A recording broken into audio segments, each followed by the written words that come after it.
otro de mis vídeos. Bien.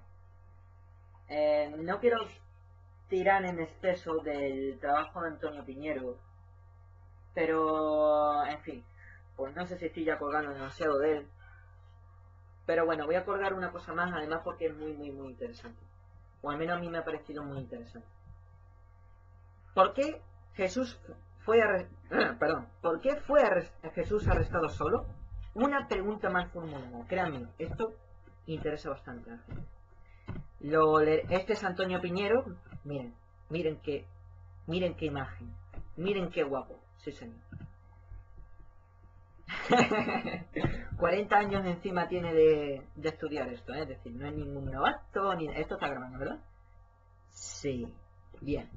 Pues voy a leer el texto y, en fin, quien no lo quiera leer, quite el audio y ya está. Bien, escribe Fernando Bermejo, un colaborador. En mis últimas dos postales hice sendos llamamientos a un exégeta y los lectores para que quienes creyeran que la hipótesis de un Jesús implicado activamente en la resistencia antirromana, Jesús pretendía eso, según los historiadores, y al frente de un grupo armado está obsoleta, tuvieran la oportunidad de enumerar públicamente en este blog los argumentos y objeciones en contra de la hipótesis. Constato que no se han recibido respuestas. Ja. Uy. Aún así, veo que uno de nuestros amables lectores ha formulado la siguiente objeción aislada. Si el movimiento de Jesús era armado, ¿por qué detuvieron solo a él y, acaso, a un discípulo conocido por el sumo sacerdote? Obviando la discusión de algunos contenidos de este breve texto, en la presente postal me centraré en la cuestión esencial con objeto de dar una respuesta precisa. Bien.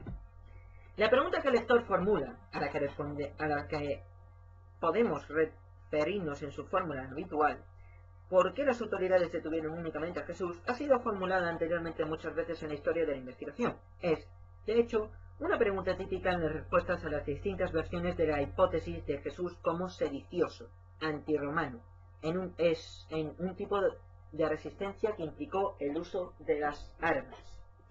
En realidad, una respuesta teóricamente posible sería que, a menudo, las autoridades consideran que, cuando se elimina al cabecilla carismático de un grupo, la amenaza que el grupo supone se disuelve. Muerto el perro, se acabó la rabia. Un dicho de mi tierra. Sin embargo, la respuesta que yo daré a la pregunta parte de la afirmación de que la pregunta misma está mal formulada. La pregunta presupone la verdad o la verosimilitud de la proposición. Jesús fue arrestado solo. Pero, como veremos a continuación, hay razones de peso para sostener que la presuposición es errónea. Es de suponer que todas las personas que ha pasado, por levemente que sea, por la criba del pensamiento crítico, estarán de acuerdo en que, a menudo, uno no puede fiarse de los relatos evangélicos de la pasión, pues esto contiene no solo material legendario, sino también contradicciones y numerosas inverosimilitudes. Si hay muchas cosas en los evangelios de las que no podemos fiarnos, es legítimo formular la pregunta: ¿debemos creer a los evangelios cuando nos dan a entender que Jesús fue arrestado solo? La razón para formular esa cuestión no es solo la prevención crítica genérica, sino también otra más concreta. Los 4 evangelios afirman que Jesús de Nazaret fue crucificado en compañía de otros hombres. Dado que en este caso no parece haber razones para dudar de la fiabilidad de esta noticia, y quizás por ello virtualmente ningún estudioso ha dudado de su carácter histórico, esta sí parece poder darse por buena. Ahora bien, los evangelios no dicen una sola palabra acerca de la relación de estos individuos con Jesús en el periodo previo a la crucifixión. Sí. ¿Debemos aceptar alegremente este silencio o debemos más bien esforzarnos en encontrar un sentido, tanto al dato mismo de una crucifixión colectiva, como al silencio de los evangelistas respecto a la relación entre sí de los crucificados? La voluntad de comprensión obliga a cualquier conciencia crítica a decantarse por la segunda opción. Pues bien, parece, si no totalmente descabellado, sí extraordinariamente improbable, que quienes fueron crucificados junto a Jesús no tuvieran relación alguna con él, como los evangelios y la práctica totalidad de la exégesis confesional quieren hacernos creer. y ello por varias razones elementales. Primera, porque en una época, el primer tercio del siglo I, en que parece haber habido en Palestina una paz relativa en comparación con los miles de crucifixiones del periodo inmediatamente anterior y posterior, es poco probable que haya habido dos episodios inconexos de sedición, en un periodo muy breve, en Jerusalén. Es mucho más probable pensar que hubiera solo un episodio de insurrección. 2.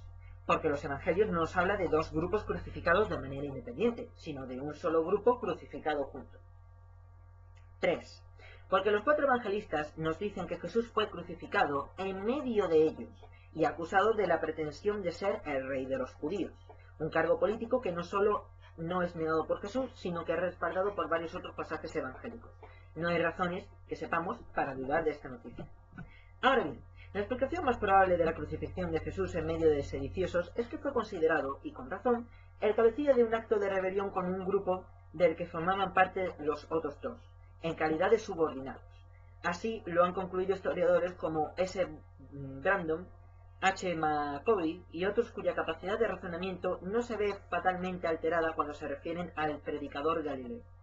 La sana lógica y sentido común nos dice que los individuos que fueron crucificados con Jesús fueron crucificados con él porque tenía mucho que ver con él, y en un sentido muy preciso.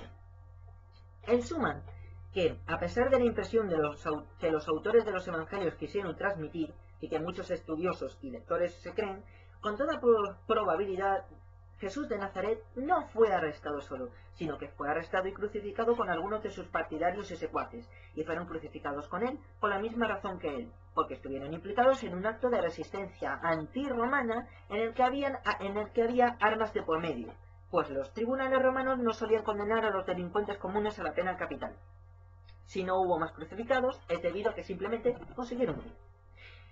Otros argumentos a favor de que las autoridades romanas no estaban interesadas únicamente en Jesús son: primero, las noticias sobre las huidas de los discípulos; segundo, la historia de la negación de Pedro, que, si en su literalidad puede denotarse intereses teológicos, en su núcleo transmite la presencia de un gran miedo en el discípulo, obviamente el miedo a acabar como él. 3. La noticia de Juan 19 acerca de que Jesús es interrogado acerca de su doctrina y de sus discípulos. Y ahora podría preguntarse, ¿y por qué los evangelios no dicen que Jesús fue arrestado con otros?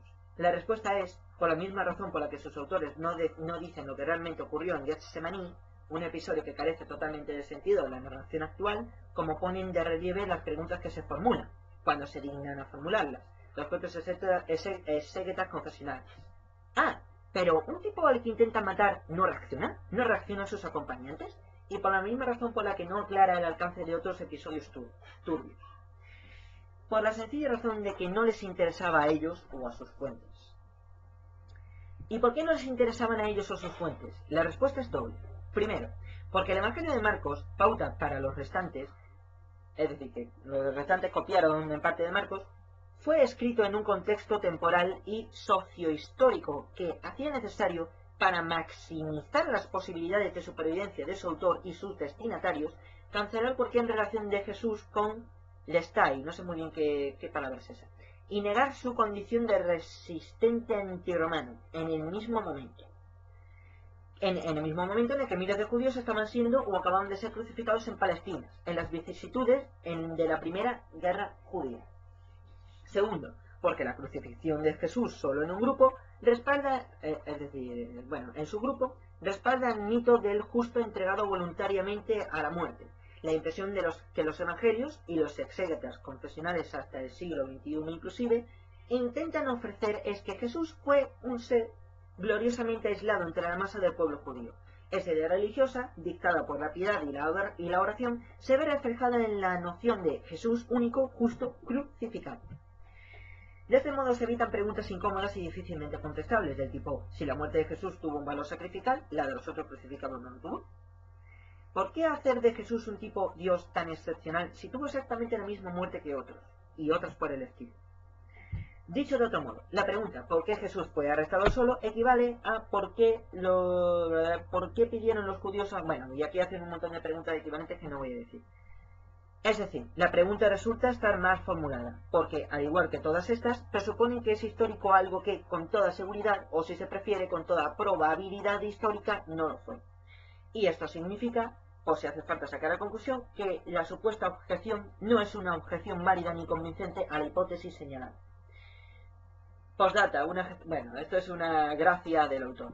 Postdata, un acertijo.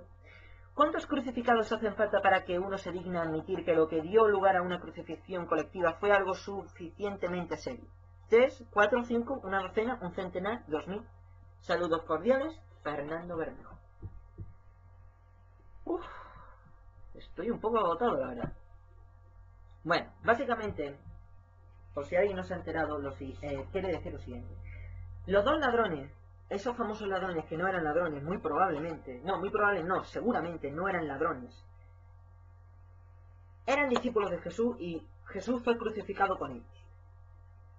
Por las mismas razones que los autores lo niegan. ¿Por qué? Pues porque, bueno, despertaría todas esas preguntas. No voy a empezar a hacer un repaso.